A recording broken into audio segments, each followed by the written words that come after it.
Hello lovely people, ఇవాళ నేను మీకు కృష్ణ జయంతి స్పెషల్ ఇంకొకటి బటర్ మురుకులు ఇలా ఎలా చేయాలో చూపిస్తాను. దీనికి కావాల్సినవి కూడా రెండు ఇంగ్రీడియంట్స్ అండి. ఎక్కువ వస్తువులు కూడా దీనికి ఏం అవసరం లేదు. సో దీనికోసం అయితే చాలా కరకరలాడుతూ చాలా టేస్టీగా ఉంటాయి. సో ఇవి మీరు ఈ కృష్ణ జయంతికి చేసి భగవంతుడికి నివేదించుకోండి. నా వీడియోస్ కనుక మీకు యూస్ఫుల్గా ఉంటే తప్పకుండా నా ఛానల్కి సబ్స్క్రైబ్ చేసుకోండి. గబగబా వీడియోలోకి వెళ్ళిపోదాం. చకచకా చూసేయండి, టకటకా చేసేసుకోండి. దీంట్లో ఒక 2 చెంచాల మంచి పప్పులు ఉంటాయి కదా, దాన్ని చక్కగా పౌడర్ చేసి పక్కన పెట్టేసుకోండి. ఇది తర్వాత జల్లించుకోవాలి మనము. ఇప్పుడు పచ్చిమిరపకాయలు ఒక 4 తీసుకుని దాన్ని మిక్సీలో వేసుకుని దీంట్లో కొంచెం నీళ్లు పోసి దాంట్లో ఉన్న జ్యూస్ మొత్తం తీసి మనం దీన్ని సపరేట్గా పెట్టుకుందాం. అంటే కారానికి మనం పచ్చిమిరపకాయ పేస్ట్ వేస్తున్నాం అనమాట. పచ్చిమిరపకాయల నీళ్లు ఇవి బాగుంటుంది, టేస్ట్ చాలా కలర్ మారకుండా చాలా బాగుంటాయి అనమాట. సో ఇలా పచ్చిమిరపకాయల జ్యూస్ తీసి పెట్టుకుందాం. ఇప్పుడు ఒక జల్లెడలో 1 కప్పు బియ్యం పిండి తీసుకోండి. మనం ఇందాక పౌడర్ చేసి పెట్టుకున్న మంచిపప్పుల పొడి ఉంది కదా, దాన్ని కూడా వేసుకుని బాగా జల్లించండి.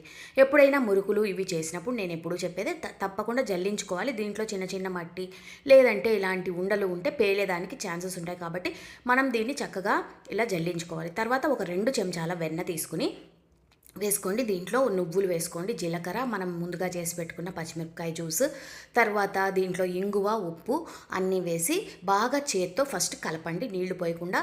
ఈ బటర్ అంతా బాగా, వెన్న అంతా బాగా దీంట్లో ఇదయ్యేటట్టు ఫస్ట్ మీరు ఈ పిండిలో వెన్నని బాగా కలిపేసేయండి. కలిపేసిన తర్వాత దీంట్లో మనం చేయాల్సిన ముఖ్యమైన పని ఏంటంటే వేడి నీళ్ళతో పిండిని కలుపుకోవాలి. చల్ల నీళ్లు పోసి పిండి కలపకండి, మురుకులు బాగా రావు. ఇవి మీరు బాగా ఒక గోరువెచ్చటి కంటే కొంచెం ఎక్కువ వేడిగా ఉన్న నీళ్లు దీంట్లో పోసుకుని చక్కగా కలుపుకోండి. తర్వాత ఇలా స్టార్ నాజిల్ తీసుకుని మనకి పిండి సాఫ్ట్గా, మరీ సాఫ్ట్గా కాకుండా మరీ గట్టిగా కాకుండా ఇలా కలుపుకోండి. తర్వాత దీన్ని స్టార్ నాజిల్ ఉన్న దీంట్లో అచ్చు పెట్టేసి దీన్ని మనం బిగినర్స్ అయితే ఇలా గరిటె మీద ముందే మొత్తం అన్నీ పిండేసుకోండి.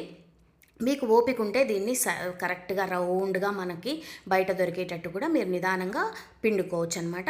సో ఇవి వేడి నూనెలో వేసి మీడియం నుంచి సిమ్లో పెట్టుకోండి స్టవ్. ఇవి వేగేదానికి కొంచెం టైం పడుతుంది, బియ్యం పిండి కాబట్టి.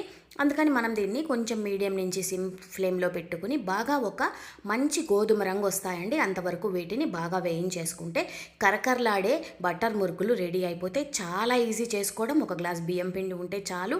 సో ఇది మీరు తప్పకుండా ట్రై చేయండి. ఎలా వచ్చాయో నాకైతే కమెంట్స్ పెట్టండి.